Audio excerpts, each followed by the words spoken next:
Assalamualaikum warahmatullahi wabarakatuh. Perkenalkan, nama saya Dia Salsabila Jilihama.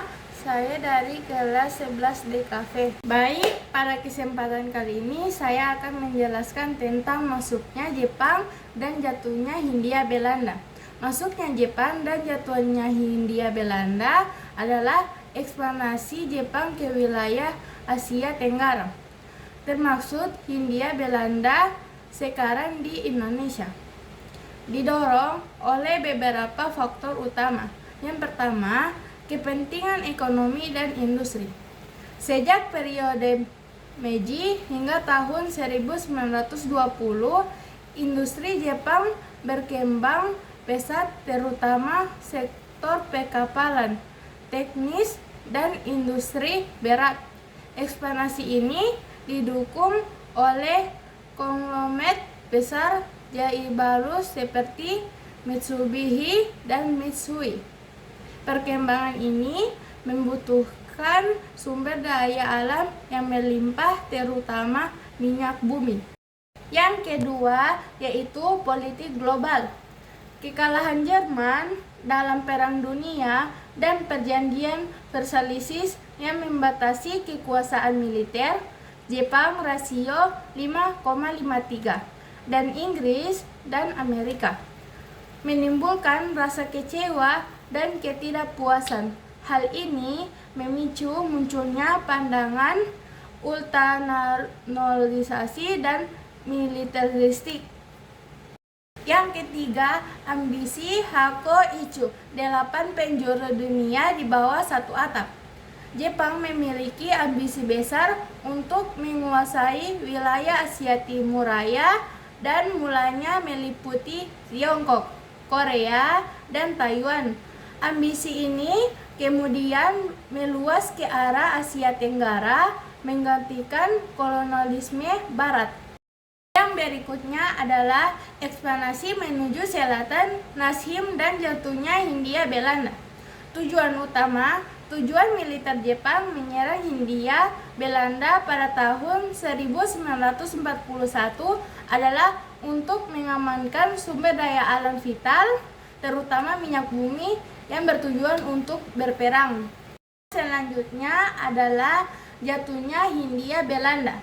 Awal Perang Dunia II pecah pada September 1939.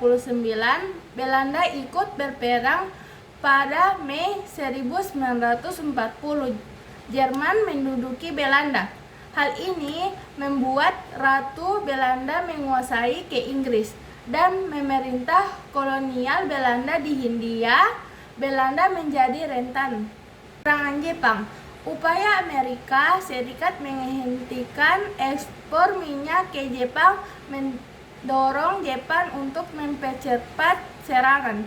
Jepang menyerang Tarakan pada 11 Januari 1942, diikuti dengan penguasaan wilayah penting di Kalimantan, ladang minyak Balikpapan, Ambon, Manado, dan Kendari.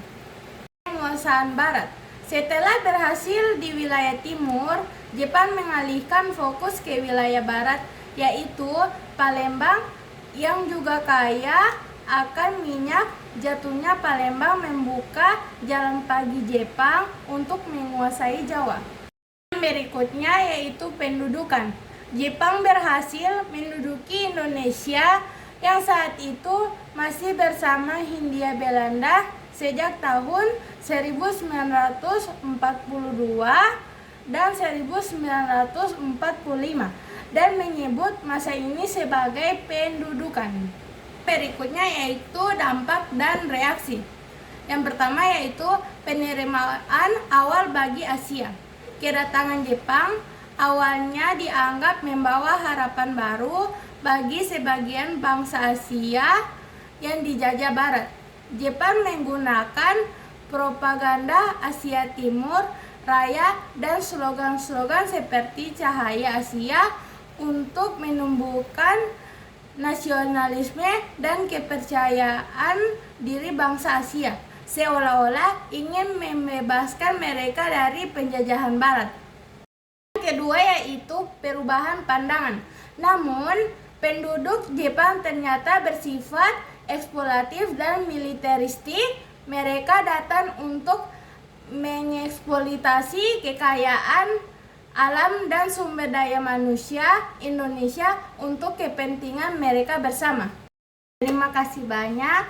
Hanya ini penjelasan dari saya. Semoga bermanfaat. Wassalamualaikum warahmatullahi wabarakatuh. Bye-bye.